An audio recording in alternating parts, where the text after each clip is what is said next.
असो वा असो अंधार रण मैदानी लढे.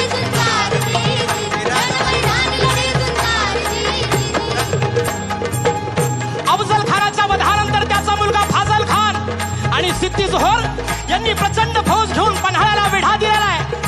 पण शक्तीपेक्षा युक्ती महत्वाची असते. महाराजांनी शिवा काशी यांना बोलावून घेतलं आणि विचारलं, शिवा आमचं रूप घेऊन सिद्धीला भेटायला जातोस? आणि शिवा म्हणाला, वही महाराज जातो की. आणि मग काय घडलं? काय रात्रीच्या पहिल्या प्रहरास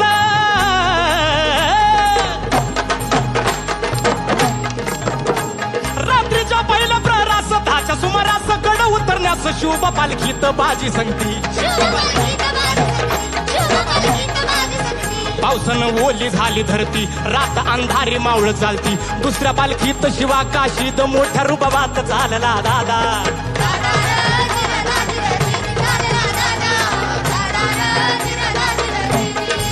दोन दिशेला दोन पालख्या केलेल्या आहेत. त्यापैकी एका पालखीला खानाच्या सैन्यानं गराडा घातला. पालखीतनं शिवाला बाहेर काढलं, सिद्धी समोर बसवलं. तोवर बातमी आली, हुजूर हुजूर शिवाजी भागाया, शिवाजी भागाया. आणि कडाला सिद्धी त्याने मेहनतून तलवार काढली, शिवावर धरली. सच बता तू कोण है, वरना मारा जाएगा. शिवा हसला आणि म्हणाला, अरे जन्माला जरी शिवा काशीत म्हणून आलो असलो तरी मरताना शिवाजी महाराज म्हणून मरतोय.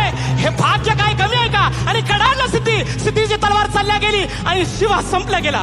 पण इकडे बाजीनं गजापूरची खिंड गाठली आणि बाजी म्हणतायत, राज आता येळ करू नका. तुम्ही निम्मी फौज घेऊन विशाळगडावरती रवाना व्हा.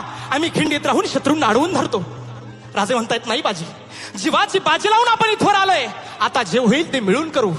आणि बाजी म्हणतायत, नाही, लाख मेले तरी चालतील, पण लाखाचा पोशिंदा जगला पाहिजे. राज लाखाचा पोशिंदा जगला पाहिजे.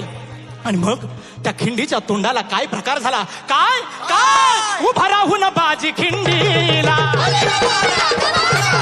विनवणी करी शिवबाला. तुम्ही सुखरूप इथं न जावा, तोप उडवावा द्यावं इशाऱ्याला.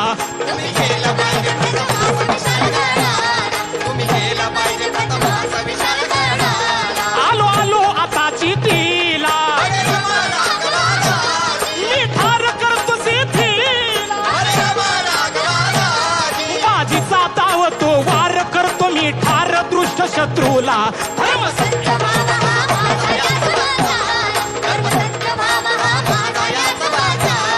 रक्ताने भिजले बाजी, थांबाया होई नाराजी. तमा नाही मला र माझी, बाजी लावण्याची बाजी.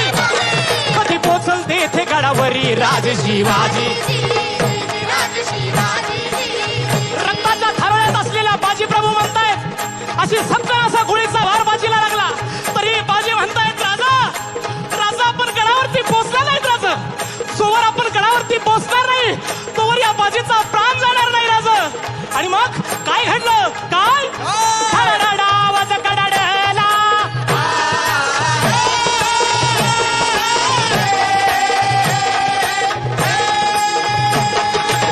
आवाज कडाडला, इशारा बाजीला तोफेचा गोळा घेऊन गेला बाजीचा प्राण. तिला शब्दाची ठेवली जाण, बाजीने केली जीवाची रानजी. आणि म्हणतायत राजे, धन्य बाजी धन्य. जर का या खिंडीतली माती पाण्यात टाकली तर रंग येईल बाजीच्या रक्ताचा, इथे सुगंध येईल बाजीच्या पराक्रमाचा. जर का खिंडीला कान लावला तर शब्द ऐकू येतील, हार हार. सुख भूल माफी करावी, ठाणी धरावी, कीर्ती वर्णावी, कल्याण कवीचा हा छंद. वंदितो गुरु देवानंदन